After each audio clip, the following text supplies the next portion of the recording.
Hello everyone, myself Dheeraj Sahu. I am from Ajmer. I am doing MBBS. I am in final year MBBS. In General Medical College Ajmer. मेरा यहाँ तक का सफ़र easy नहीं था. Being a muscular dystrophy patient ये easy नहीं था, पर जो मस्कुलर डिस्ट्रोफी है, जो मेरी डिजीज है, इसी ने मुझे स्ट्रॉन्ग बनाया है और मेरे सपने को एक नई उड़ान दी है. 10th तक तो सही था, फिर जब बायोलॉजी लेने की बात हुई तो सभी रिलेटिव्स और सबने मना किया, और जब डॉक्टर बनने का सपना सामने रखा तो सभी के एक ही ताने थे कि ये क्या डॉक्टर बनेगा जिसे कुछ डॉक्टर की ज़रूरत है. पर मैंने हार नहीं मानी. मैंने स्कूल से पढ़ाई करी, फिर मुझे नीट के लिए तैयारी करनी थी, पर नीट की तैयारी करने के लिए मुझे कोचिंग जाना था. तो कोचिंग जो अच्छी कोचिंगें थी उनकी फीस ज़्यादा थी, जो मैं अफोर्ड नहीं कर सकता था, और कोई छोटी कोचिंग थी तो वहाँ स्टेट से तो मैं नहीं जा सकता था. फिर मैंने यूट्यूब को रास्ता चुना अपना. मैंने यूट्यूब से पढ़ाई करी, मेहनत करी, फिर मेरा सिलेक्शन हुआ और I got a good rank in India and I got general medical college Ajmer. Then मैं मेडिकल कॉलेज में गया तो ये होता है ना हर एक का सपना कि कॉलेज जाएंगे तो पढ़ाई के साथ साथ मस्ती भी होगी, मज़े भी होंगे, पर वो ऐसा कुछ नहीं था.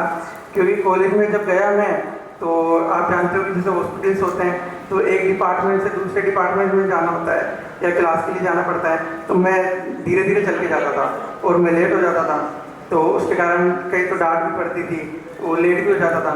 तो फिर वहाँ मेरे को व्हील चेयर का यूज़ करना पड़ा.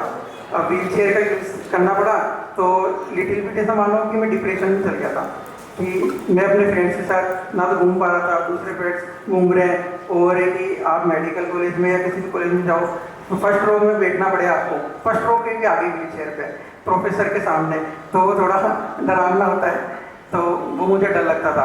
फिर धीरे धीरे इसके साथ आदत पड़ती गई, ठीक हुआ. अब ये रहता है कि अभी भी जैसे मेरे को कहीं जाना होता है तो पहले ये देखना पड़ता है कि व्हील चेयर मिलेगी नहीं मिलेगी, कोई हेल्प के लिए मिलेगा नहीं मिलेगा, कैसे क्या होगा. पर ये होता है ना कि भगवान हर जगह नहीं अवेलेबल होते हैं, तो भगवान के अपने बंदे भेज ही देते हैं, फ्रेंड्स के रूप में, माँ बाप के रूप में, टीचर्स के रूप में, तो उनकी हेल्प हो जाती है. तो ये है कि परेशानी तो जीवन में आती रहेगी, पर जिसको जीवन में ऊंची उड़ान भरनी है ना तो उसे पंख तो फैलाने होंगे. और मेरा एक मानना है कि डेली लाइफ से सीखते हैं, और एक life is a one time offer, use it well.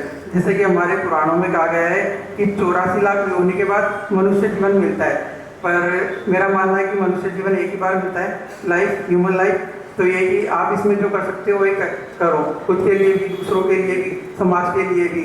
जैसे कि डॉक्टर वैभव भंडारी सर हैं, हमारे लिए बहुत बड़ी इंस्पिरेशन है कि खुद को भी डिजीज़ है तब भी ये लोगों की हेल्प कर रहे हैं.